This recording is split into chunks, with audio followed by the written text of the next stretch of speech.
recently made a video about the new Sonnet 5 model, and I ran it through some of my benchmark tests. And when I was talking about the pricing, I mentioned that Sonnet was the cheap one. You get the Frontier power for about 40% off as compared to Opus. But here's my confession. I wasn't going off of what my sessions were actually costing me. I was just going off the pricing page. But my comment section was not just going off the price list. I had not one, but two separate viewers say that they had seen exorbitant costs from Sonnet, up to 3 times as much as Opus, and they weren't getting as good results. Another person mentioned that the Sonnet model was chewing through tokens like crazy. 3 times the cost of Opus for the model that was supposed to be the cheap option? What exactly was going on here? So I had Fable pull the actual costs of my benchmark testing, and this was the same work, the same prompts, 3 different models. Wait, what? So take a look at this. Sonnet 5, supposed to be the cheaper model, it had a total token cost of over 11.5 million tokens. And the estimated cost was $6.14. Fable was even cheaper, $5.13. The Opus model came in almost a third of the Sonnet model at $2.24. Both the Fable and the Opus model had far and away fewer tokens. How is this even possible?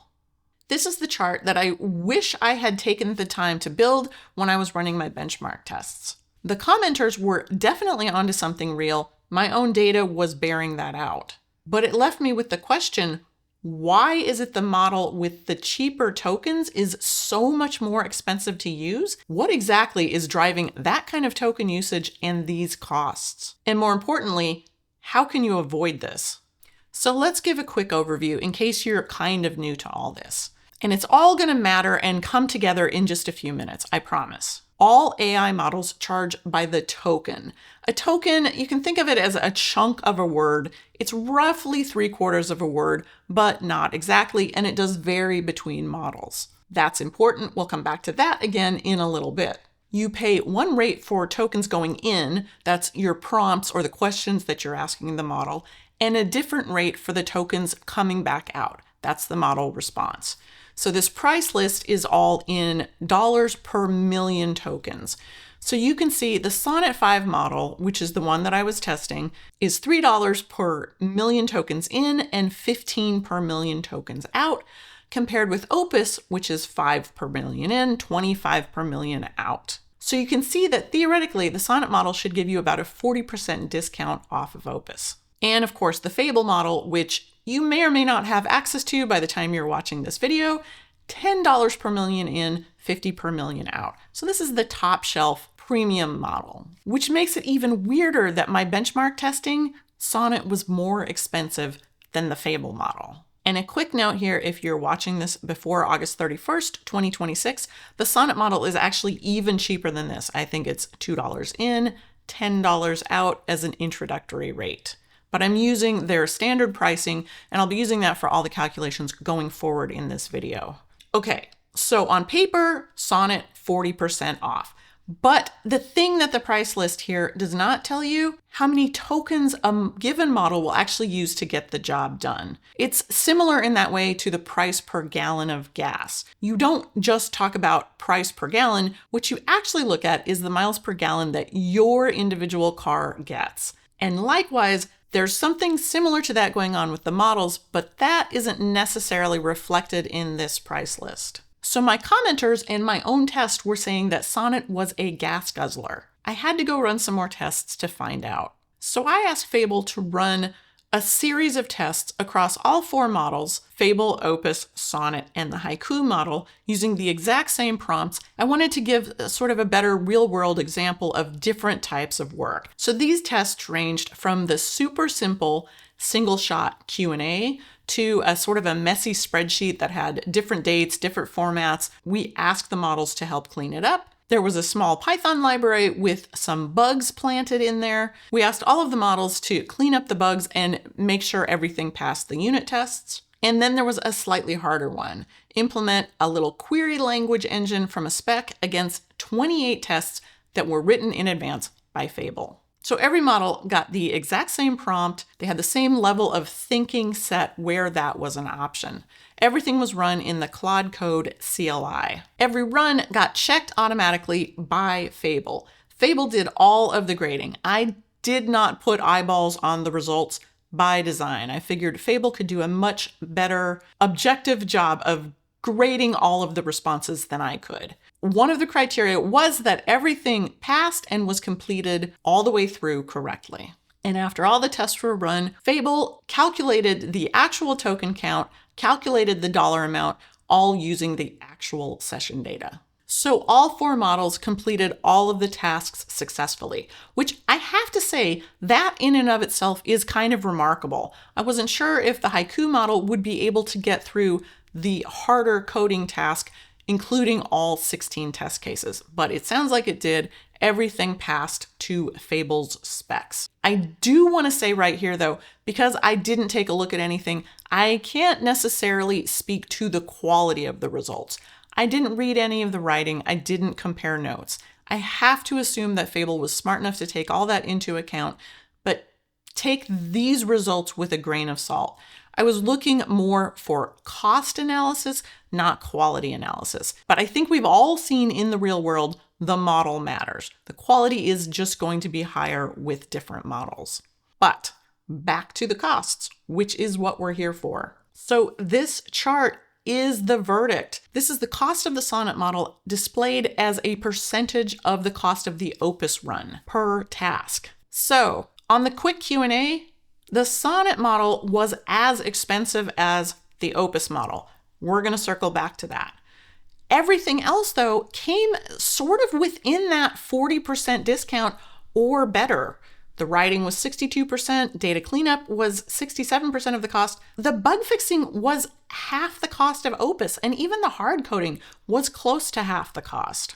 Each of the tasks was run twice, so the results showed that in 8 out of the 10 tests, Sonnet was the cheaper model, and in 2 of the 10, Sonnet was the same price as Opus. But it never exploded into that wildly expensive 3 times the cost that we were seeing previously. And on top of that, Fable reported that in most of the runs, the Sonnet model actually took fewer turns to complete the task than Opus did, not more. So overall, this does point to Sonnet being the cheaper model. But we can't just dismiss the actual things that we've seen with our own eyes. The fact that Sonnet was really much more expensive in my benchmark testings, and other people have seen the same things. So in order to explain that, we need to take a closer look at this first example, this quick Q&A. So a one-shot Q&A. This was a single question, a single answer. This is the simplest thing you can ask a model to do. Sonnet was 6 cents.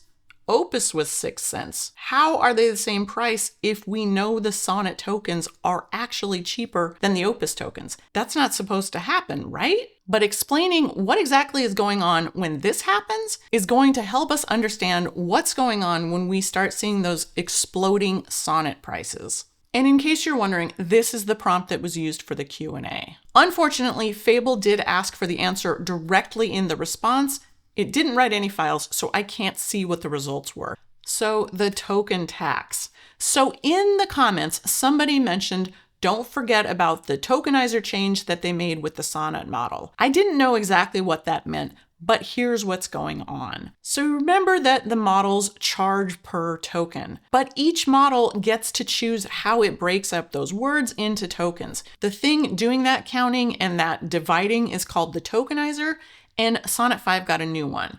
And they said, when the new model came out, that their tokenizer was going to use slightly smaller tokens, which would result in about a 30 to 40% increase in token count. Of course, they're trying to offset this somewhat by making the cost per million cheaper than the Opus model, but we already know that the exact same prompt going into the Sonnet model is going to have more tokens by design than the same prompt going into an Opus model. So if you're still with me, the exact same prompt going into both models, the one going into Opus 4.8 was 23,000 tokens. That exact same prompt going into Sonnet was 32,000 tokens. So that's already 40% more tokens. So that already slices into that 40% off claim. It's really more like 25% less because we know there's more tokens going in by design. And so that's the first thing that happened with that quick little question going into the Sonnet model. Because that same prompt going into the Sonnet model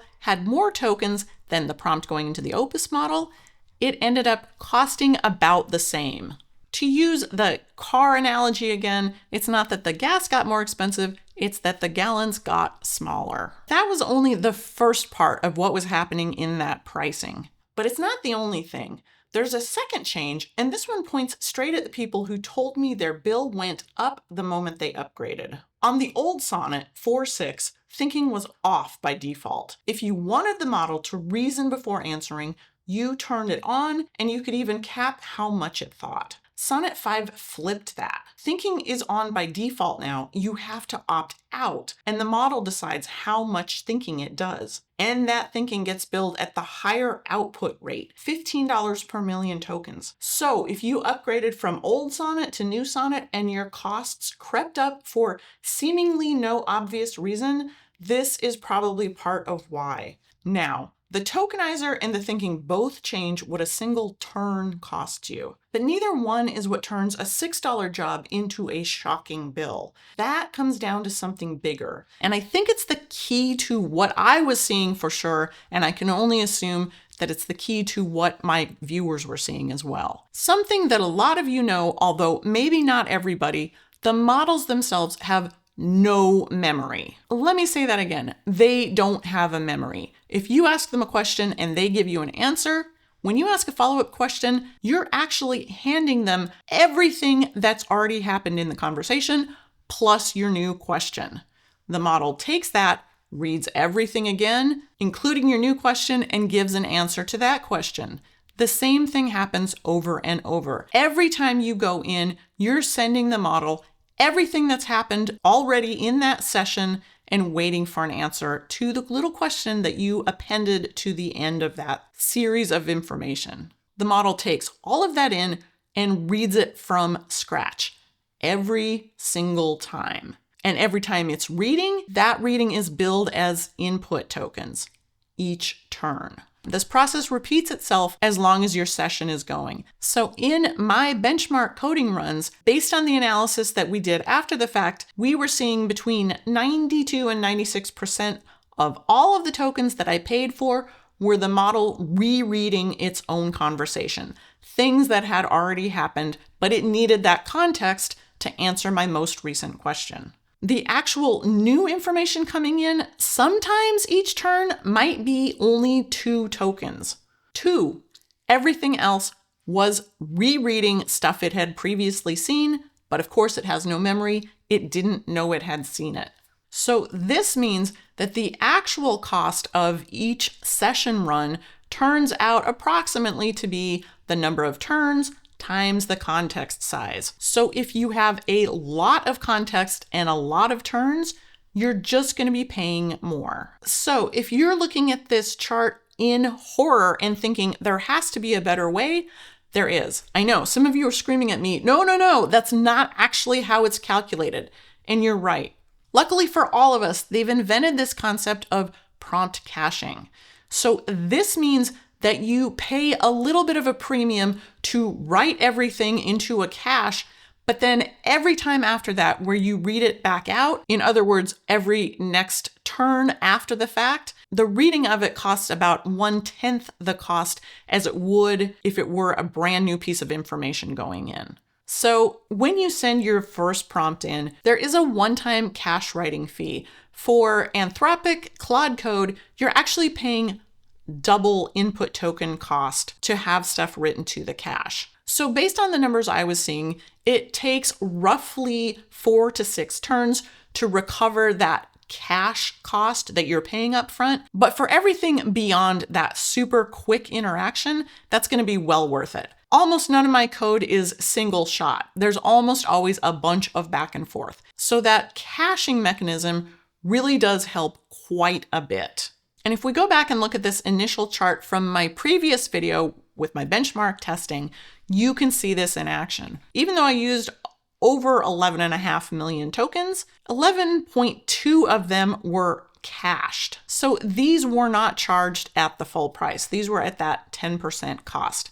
However, I still went through 101 turns on Sonnet compared to only 35 on Fable and 24 on Opus. And the total number of tokens on Fable and Opus was a fraction of what it was on Sonnet. 1.9 and 1.3 roughly. So even though these guys are more expensive, but I just went through so many iterations with so many tokens that even at a 90% discount for cashed tokens, there was just no way this could end up cheaper than a model that was using far fewer tokens even at a higher price. You just can't outrun math. I will note that Fable did report that this $6 run that Sonnet did would have been about $35 without that cashed input discount. So at least there's some good news there. So after doing all of that analysis and learning that about cashed tokens, I went back to my benchmark testing and tried to figure out what's going on. Unfortunately, the way I had it set up, I couldn't break it down into individual tests, but I think I have a pretty good idea of what happened, and Fable backs it up. One of the tests in my benchmark is I asked the model to make an SVG image. And I did notice at the time, Sonnet 5 did something I had never seen before. It can use tools. So it drew the image, opened the image in a browser, and used Claude Encode to take a snapshot of that image and then analyzed it.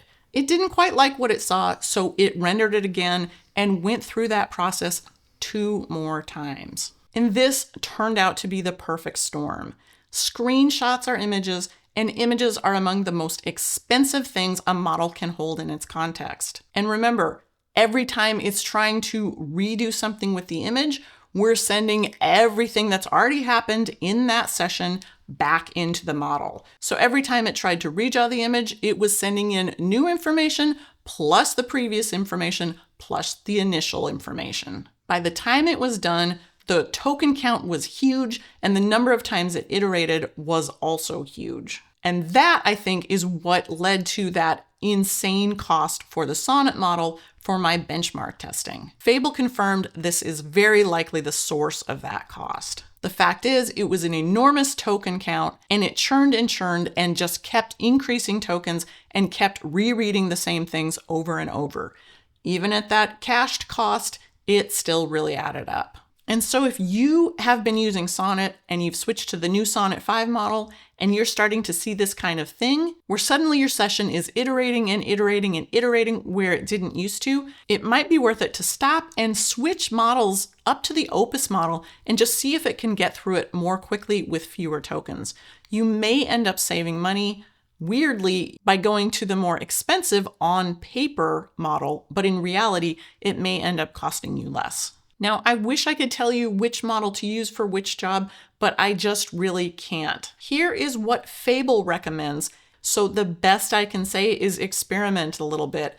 And hopefully you understand now why you might have suddenly seen your Sonnet model change pricing. They really may have ended up changing a few things that effectively increased the costs, even though on paper, the prices were lower. So before I go, I really do want to thank the viewers that made those comments. They definitely brought something to my attention that I had completely ignored in filming the previous video. This also sent me down a rabbit hole that I really didn't expect to go down, and I learned a lot more about prompt caching and how billing for that works. It was something I had always kind of heard and sort of understood, but didn't really understand until I drilled down into the specifics. It actually turned out to be very interesting, and I think I have a much better understanding of what's going on under the covers now. So I thank you for that. So if anyone else sees any mistakes I made in this or any other videos, please point them out, because this is a great opportunity for all of us to learn together. All right, that's it for today. Thanks for watching. I'll see you next time.